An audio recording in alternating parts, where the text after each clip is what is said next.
Record ভোটে জিতে পঞ্চমবারের জন্য মসনদে পুতিন। দীর্ঘ সময় প্রেসিডেন্ট পদে থাকার দৌড়ে টক্কর পুতিনের। এত ভোট পাওয়ার কারণে হতে হচ্ছে সমালোচনার শিকার।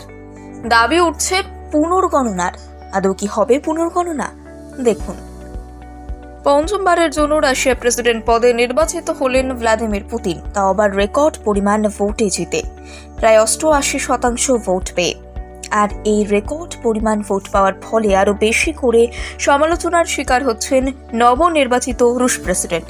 ইতিমধ্যেই শুরু হয়েছে প্রতিবাদ কর্মসূচি, দাবি উঠেছে পুনর্গণনারও। আদৌ কি হবে পুনর্গণনা? সেই প্রশ্নের উত্তর বেশ বাও জলে বলেই মনে করছে বাকি বহাল মহল। কারণ যার বিরুদ্ধে এত বিক্ষোভ প্রতিবাদ তিনি আর কেউ নন, ভ্লাদিমির পুতিন। নামটুকুই বোধ হয় যথেষ্ট। রাশিয়ায় শুক্রবার থেকে শুরু হয়েছিল প্রেসিডেন্ট নির্বাচনের ভোট পর্ব, শেষ হয় রবিবার। আর রবিবার রাতে ভোটের ফলাফল সামনে আসে। বিভিন্ন প্রতিবেদনে প্রকাশ, এবারের রুশ প্রেসিডেন্ট নির্বাচনে 87% বেশি ভোট পেয়েছেন ভ্লাদিমির পুতিন। তবে তার বিরুদ্ধে প্রধান অভিযোগ, পুতিন রাশিয়ার বুকে বিরোধী শক্তির কণ্ঠরোধ করেছেন, আর সেই কারণেই প্রেসিডেন্ট নির্বাচনে বিপুল ভোটে জয়লাভ করেছেন। এমনিতেই এবারেও ভোটের আগে উত্তর মেরুর কাছে এক জেলে থাকাকালীনই মৃত্যু হয়েছে পুতিন বিরোধী নেতার অ্যালেক্সি নাভালনের, যার বিরুদ্ধে হিসেবে সবথেকে বেশি সরব ছিলেন বলে দাবি করা হচ্ছে। সংবাদ মাধ্যমে প্রকাশ, প্রেসিডেন্ট নির্বাচনে পুতিনের বিরুদ্ধে 3 জন টোকেন প্রার্থী প্রতিদ্বন্দ্বিতা করার অনুমতি পেয়েছিলেন। শুধু ভোট পূর্ববর্তী ঘটনাই নয়, ভোট পরবর্তীতেও পুতিনের বিরুদ্ধে প্রতিবাদে নেমেছিলেন রাশিয়ার বহু মানুষ।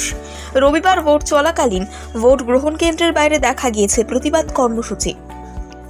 এছাড়া আমেরিকা, ব্রিটেনের মতো পশ্চিমের দেশ দাবি করছে যে রাশিয়ান প্রেসিডেন্ট নির্বাচন অবাধ হয়নি। সংবাদ সূত্রে জানা গিয়েছে, খোদ হোয়াইট হাউসের ন্যাশনাল সিকিউরিটি কাউন্সিলের মুখপত্র একই সুরে পুতিনের বিরুদ্ধে অভিযোগ তুলেছেন। এমনিতেই রাশিয়া পুতিন বিরোধীদের কণ্ঠরোধ করার অভিযোগে আগে থেকেই উল্লেখিত ছিল। আরও একবার প্রমাণ করে দিলেন যে পুরো রাশিয়ায় তারই একই ছত্র আধিপত্য। একদিকে বিরাট জয়, অন্যদিকে দীর্ঘ সময় প্রেসিডেন্ট পদে থাকার রেকর্ডের দিকেও এক ধাপ এগিয়ে গেলেন ভ্লাদিমির পুতিন। 1999 সালে প্রথম মসনদে বসেন 71 বছর বয়স্ক ভ্লাদিমির পুতিন।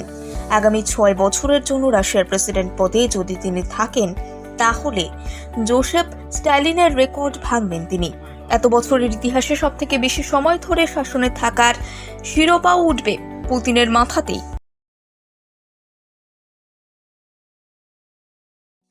রেকর্ড ভোটে জিতে পঞ্চমবারের জন্য মসনদে পুতিন।